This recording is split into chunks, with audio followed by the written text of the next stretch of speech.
చైనాను మరో కొత్త వైరస్ కలవరపెడుతోంది. కరోనా లాంటి లక్షణాలతో వేగంగా వ్యాప్తి చెందుతోంది. ఇన్ఫ్లుయెంజా ఏ హెచ్ఎంపీవీ వైరస్తో అక్కడి జనం ఇబ్బందులు పడుతున్నారు. చైనాలో ప్రధాన ఆసుపత్రులన్నీ కిక్కిరిసిపోయాయట. చైనాలో మెడికల్ ఎమర్జెన్సీ ప్రకటించారంటూ వార్తలు వస్తున్నాయి. చైనా సోషల్ మీడియాలో వార్తలు హోరెత్తుతున్నాయి. వైరస్ వ్యాపిస్తోందన్న వార్తలను చైనా దాస్తోందని ఆరోపణలు వెల్లువెత్తుతున్నాయి. ఈ హెచ్ఎంపీవీ వైరస్ కరోనాలాగా అంటువ్యాధి, ప్రాణాంతకమని కూడా చెబుతున్నారు.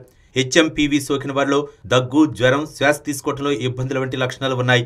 ఇన్ఫ్లుయెంజా ఏ, హెచ్ఎంపీవీ, న్యూమోనియా, కోవిడ్ వైరస్లు వేగంగా వ్యాప్తి చెందుతున్నాయి. చైనాలో ఆసుపత్రుల ముందు క్యూ కడుతున్న విజువల్స్ కూడా ఇప్పుడు వైరల్ అవుతున్నాయి. అసలు ఈ హెచ్ఎంపీవీ అంటే ఏంటి? హెచ్ఎంపీవీ అంటే human meta pneumo virus. HMPV అనేది శ్వాసకోశ వైరస్. ఇది ఎగువ మరియు దిగువ శ్వాసకోశ ఇన్ఫెక్షన్లకు కారణమవుతుంది. సిడిసి ప్రకారం ఇది చిన్నపిల్లలు, వృద్ధులు, రోగనిరోధక శక్తి తక్కువగా ఉన్న అన్ని వయసుల వారిని ప్రభావితం చేస్తుంది. ఈ వైరస్ మొదట 2001లో గుర్తించబడింది. హెచ్ఎంపీవీ లక్షణాలేంటి? హెచ్ఎంపీవీ యొక్క లక్షణాలు ఫ్లూ, ఇతర శ్వాసకోశ ఇన్ఫెక్షన్ల మాదిరిగానే ఉంటాయి. సాధారణంగా దగ్గు, జ్వరం, శ్వాస ఆడకపోవటం వంటి లక్షణాలు కనిపిస్తాయి. తీవ్రత ఎక్కువగా ఉన్న కేసులో బ్రాంకైటిస్, న్యూమోనియా వంటి సమస్యలకు దారితీస్తుంది. హెచ్ఎంపీవీ ఇంక్యుబేషన్ పీరియడ్ సాధారణంగా 3 నుంచి 6 రోజుల మధ్య ఉంటుంది. ఇన్ఫెక్షన్ యొక్క తీవ్రతను బట్టి లక్షణాలు వేర్వేరుగా ఉండొచ్చు. హెచ్ఎంపీవీ ఎలా వ్యాపిస్తుంది? హెచ్ఎంపీవీ ఇతర శ్వాసకోశ వైరస్ల మాదిరిగానే వ్యాపిస్తుంది. ముఖ్యంగా దగ్గిన, తుమ్మిన ఒకరి నుంచి మరొకరికి వ్యాపిస్తుంది. షేక్ హ్యాండ్ లేదా తాకడం వంటివి చేయకపోవటం మంచిది. కలుషితమైన ఉపరితలాలను తాకి అదే చేత్తో నోరు, ముక్కు లేదా కళ్ళను తాకినా వైరస్ వ్యాపిస్తుంది. హెచ్ఎంపీవీ నుండి ఎవరు ఎక్కువ ప్రమాదంలో ఉన్నారు? కొన్ని గ్రూపులకు చెందిన వారికి ఎక్కువ ప్రమాదం కలిగిస్తుంది. చిన్నపిల్లలు, వృద్ధులు, బలహీనమైన రోగనిరోధక వ్యవస్థ ఉన్న వారికి ఇది ప్రమాదం. ఎప్పుడూ డాక్టర్ని కలవాలి. మీరు, మీ పిల్లలు కానీ శ్వాసకోశ సంబంధిత లక్షణాలు ఉన్నా, అలాంటి లక్షణాలు వస్తాయని భావించినా, కొన్ని రోజుల తర్వాత లక్షణాలు కొనసాగినా లేదా తీవ్రమైన జ్వరం 3 రోజుల కంటే ఎక్కువ రోజులు ఉండి పరిస్థితిలో మార్పు లేకపోయినా డాక్టర్ని సంప్రదించాలి. హెచ్ఎంపీవీని ఎలా నిరోధించాలి? చేతులను 20 సెకన్ల పాటు సబ్బుతో తరచూ కడుక్కోవాలి.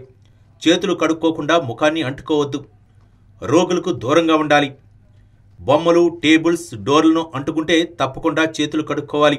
హెచ్ఎంపీవీ లక్షణాలు ఉన్నవారు ఏమి చేయాలి? హెచ్ఎంపీవీ లేదా సాధారణ జలుబు లక్షణాలు ఉన్నవారు సాధారణ పరిశుభ్రత పద్ధతులను అనుసరించడం వలన వైరస్ వ్యాప్తి చెందకుండా నిరోధించవచ్చు. నోరు, ముక్కును కవర్ చేసుకోవాలి. తుమ్మినప్పుడు లేదా దగ్గినప్పుడు డ్రాప్లెట్స్ చేరకుండా వ్యాప్తి చెందకుండా నిరోధించడానికి టిష్యూ వాడాలి. క్రమం తప్పకుండా చేతులు కడుక్కోవాలి. కనీసం 20 సెకన్ల పాటు సబ్బు నీటితో తరచుగా చేతులు కడుక్కోవటం వలన వ్యాప్తి చెందే ప్రమాదాన్ని తగ్గించవచ్చు. వ్యక్తిగత వస్తువులను పంచుకోవడం మానుకోండి. ఇతరులకు సోకే అవకాశాలను తగ్గించడానికి పాత్రలు, కప్పులు, ఇతర వ్యక్తిగత వస్తువులను ఒకరివి మరొకరు వాడవద్దు.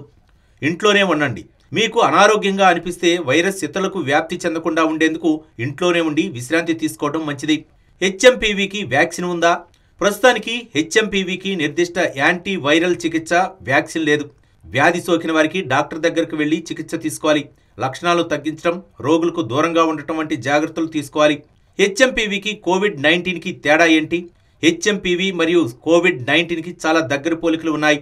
అవి రెండు దగ్గు, జ్వరం, గొంతు నొప్పి, శ్వాస ఆడకపోవటం వంటి శ్వాసకోశ సమస్యలకు కారణమవుతాయి. అలాగే 2 శ్వాసకోశ డ్రాప్లెట్స్ ద్వారా వ్యాపిస్తాయని వెబ్ఎండి తెలిపింది. లక్షణాలు తీవ్రమైతే ఆసుపత్రిలో చేరాల్సి రావచ్చు. హెచ్ఎంపీవీ సాధారణంగా శీతాకాలం, వసంతకాలంలో గరిష్ట స్థాయికి చేరుకుంటుంది.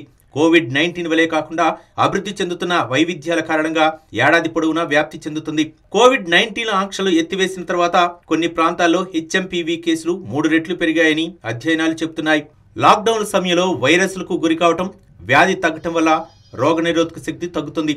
ఎప్పుడైతే మళ్లీ ఆంక్షలు ఎత్తివేసి బయటకు తిరగటం మొదలు పెడతామో అప్పుడు శ్వాసకోశ ఇన్ఫెక్షన్లు పెరిగే అవకాశం ఉంటుంది.